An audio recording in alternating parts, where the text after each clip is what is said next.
Alarm panel. In the event of a power failure, an acoustic alarm will be activated, and the visual alarm on the alarm panel will be highlighted. The visual alarm in the Alarm Reset key will remain highlighted as long as the alarm condition is present.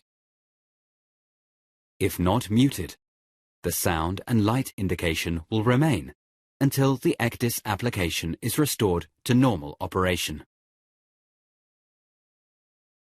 Note: the E5000 processor and E0102 alarm panel must have separate power supplies to be compliant.